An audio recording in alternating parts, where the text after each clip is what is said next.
गोधूली की उस शाम किशन अपनी गाय गौरी को लेकर घर लौट रहा था।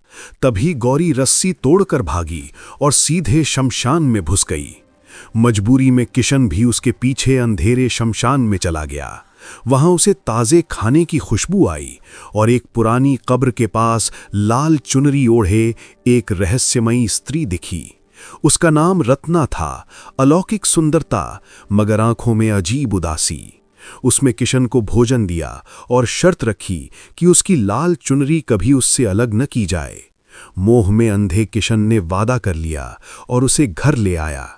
दिन बीतते गए, घर में सुख समृद्धि छा गई, मगर गांव का तांत्रिक भैरव बाबा समझ गया कि रत्ना कोई साधारण स्त्री नहीं बल्कि दिव्य शक्ति है जिसकी रक्षा वही चुनरी कर रही है।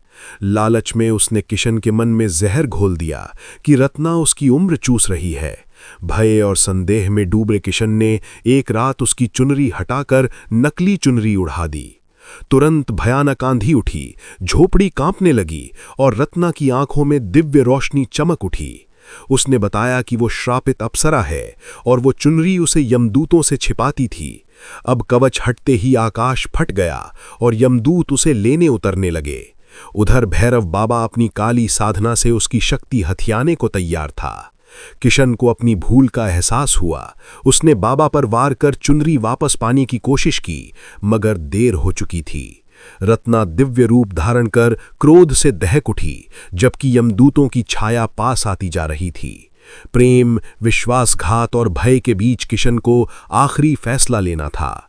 अपनी जान देकर भी रत्ना को बचाना या उसे हमेशा के लिए खो देना। उस रात शमशान की हवाओं में सिर्फ एक सवाल गूंज रहा था, क्या प्रेम मौत और श्राप से भी जीत सकता